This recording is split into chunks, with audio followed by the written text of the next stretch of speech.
Help from the Most High assisted you and me too. Everything you needed was provided. Every word you said came true. Right from the start, you had my best interests at heart, my mother. And the basic premise of that poem is each verse begins with the letter that spells out my mother. Pete Hotep and my mother. Now, Pete, that sounds like it was a pretty personal poem for you. What's the story behind it? Well, the story is my mother had a way of nobody would know the struggles that we were actually going through in the home. You know, to folks looking in from the outside. Even today, when I talk to folks that knew me as a kid, they thought that I had it made. I mean, everything, you know, they couldn't tell that we were struggling. And the thing is, to me, I thought my friends had it made. A lot of my friends had a mom and a dad. I was always envious of a lot of my friends because they had a dad. In hindsight, talking to some of my friends here even lately, they were like, man, Pete, we thought you had it made because your mama did everything for you. It's like, you know, you were the only one. It's like she went overboard just to make you, you know, happy. Mm-hmm. I'm like, man, I was envious of you guys. But my mother, we could be struggling. And to the outside world, she still had a smile on her face. She still walked erectly. You know, she went to work on time. She did her job. You know, my only, my main thing about my mom would be, you know, she would actually do stuff like spend household money to put on a reciter or something for free for patients in the hospital.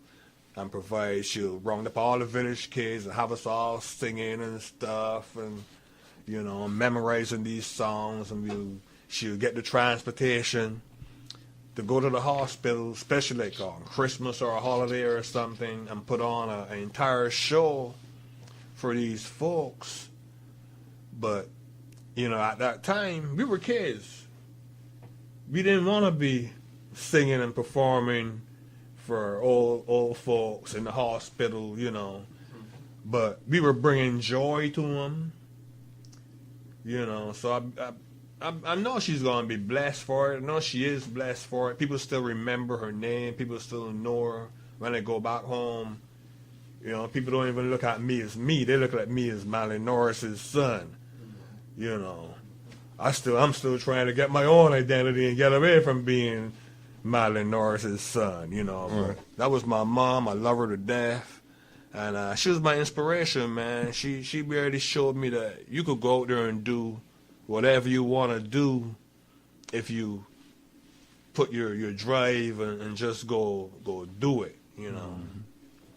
Well, it sounds like she was very instrumental in developing the man that you are today. Yes, sir. And now, speaking of which, will we get some insight into you by your poems? When we read your poems, yes, sir. Will we learn who Pete Hotep? We'll use your pen name.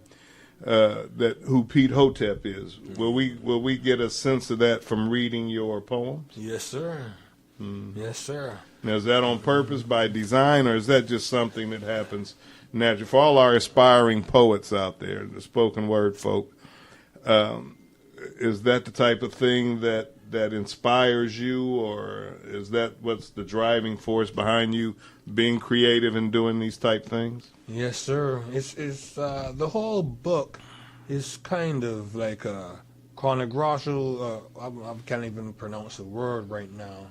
It's just like my growth, my learning process, and jotting down where I was at that point in time in rhyme.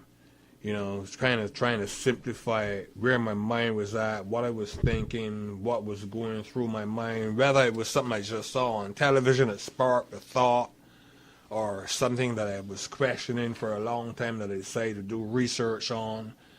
But you could see my growth in the book from end to beginning, beginning to end, my thought process, a learning process, how I changed. And the whole book is to inspire folks to grow. If we are not growing, if I'm talking to my friends and they're still talking the same stuff they were talking back in 1972, they haven't grown. You know, if they're still living for the weekend, I'm not saying don't go and have fun. I'm not saying don't put your lady first. I'm not saying don't enjoy your personal life.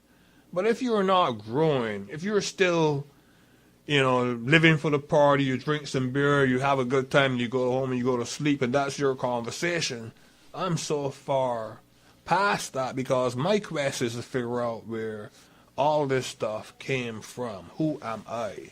Mm-hmm. So the whole premise of Rhymes That Don't Rhyme was me trying to